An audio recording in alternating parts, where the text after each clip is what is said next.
নমস্কার দর্শক বন্ধু, আমি সুরজিৎ ব্যানার্জি আরও একবার আপনাদের কাছে উপস্থিত হলাম আমার নতুন ইউটিউব চ্যানেলটি অ্যাস্ট্রোলজার সুরজিৎ ব্যানার্জি 5 নিয়ে।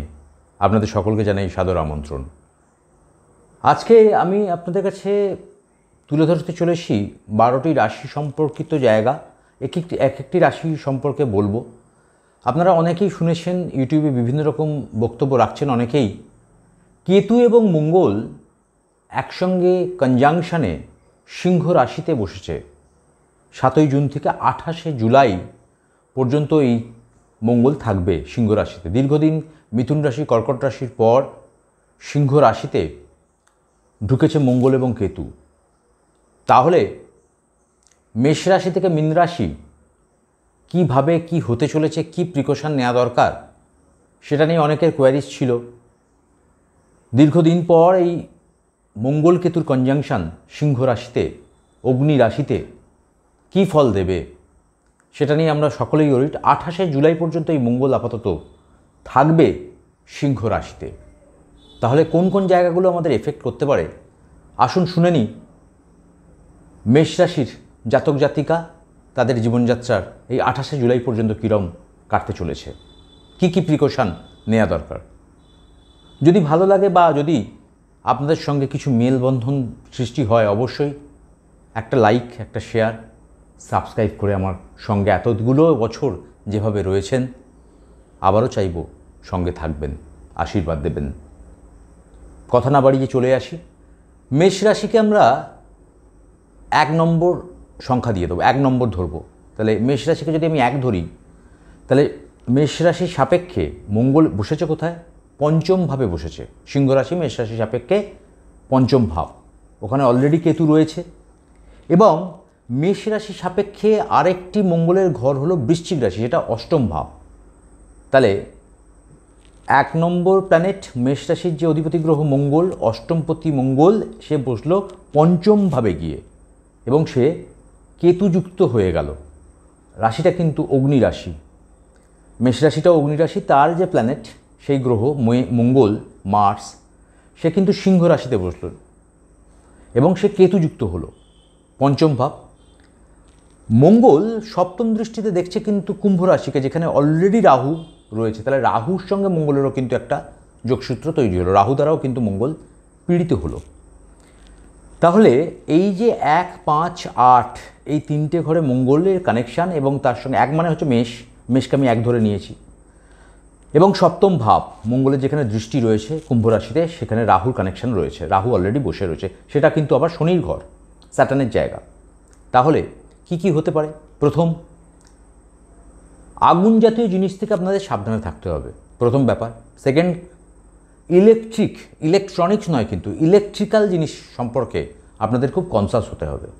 2, 3 নম্বর পঞ্চম ভাব, সন্তান সন্ততির জায়গা থেকে বদনাম আসার জায়গা তৈরি হতে পারে।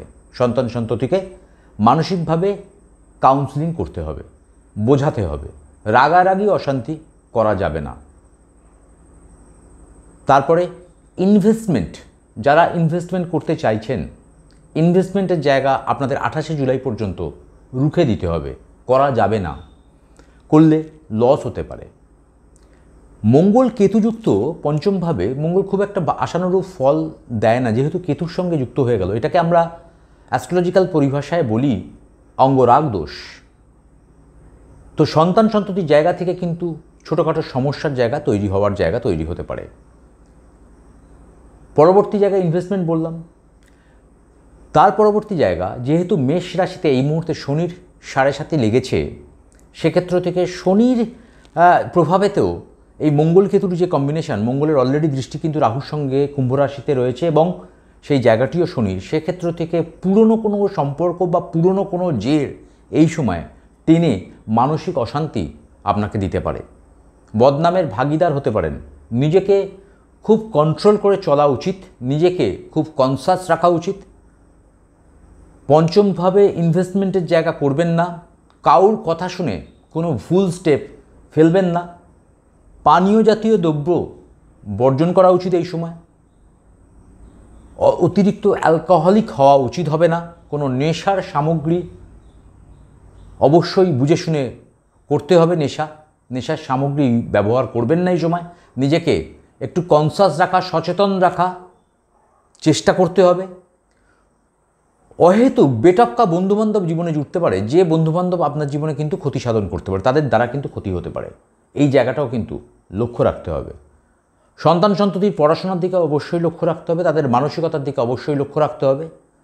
ছোটোখাটো অ্যাক্সিডেন্টাল জোক, লোয়ার চেস্টে পেন, পেটের ডাইজেশনের প্রবলেম, পঞ্চম ভাব আমাদের ডাইজেশনও দেয়, খাবার দাবার সংক্রান্ত জায়গা থেকে ফুড পয়জন হওয়া, এই জায়গাগুলো সমস্যা তৈরি করতে পারে। সেই জায়গাটা আপনাদের লক্ষ্য রাখতে হবে। কারণ কি, অষ্টমপতিও মঙ্গল কিন্তু সে পঞ্চমভাবে বসেছে। অষ্টম ভাব মানে ম্যালিফিক জায়গা, পীড়িত জায়গা। এবং মঙ্গল অলরেডি রাহুর সঙ্গেও কানেক্টেড, রাহুকেও অ্যাসপেক্ট করছে এবং রাহুর সঙ্গে মঙ্গলের একটা কম্বিনেশন তৈরি হয়েছে। সেই ঘরটা চন্দ্র সাপেক্ষে মেষ রাশি, মানে যেখানে আমার চন্দ্র সেটাই আমার রাশি, তাহলে সেই রাশি সাপেক্ষে সেই ঘরটা কুম্ভ রাশিটা একাদশ ভাব। তাহলে সাকসেসের জায়গাতে হঠাৎ করে রুখে যাওয়া, প্রমোশন আটকে যাওয়া, এই 28 জুলাই পর্যন্ত, সারা জীবন নয় কিন্তু, সামনের এই কটা দিন, নিয়ার অ্যাবাউট 50 দিন, 50-51 দিন, 7 তারিখ থেকে 7ই জুন থেকে এটা শুরু হয়েছে। এবং বিশেষ করে end of the month, June মাসের লাস্ট এবং জুলাই মাসের একদম মিডল পার্ট, সেই সময়টা খুব কনসাস থাকতে হবে, খুব ভালো থাকতে হবে, খুব সাবধানে থাকতে হবে। উপাচার কি করবেন? অবশ্যই বলবো হনুমান চালিসা রেগুলার বেসিসে পাঠ করতে পারেন। হনুমানজির যে কোনো মন্ত্র, ওং হনুমতায় নমঃ, এই মন্ত্র আপনি পাঠ করতে পারেন।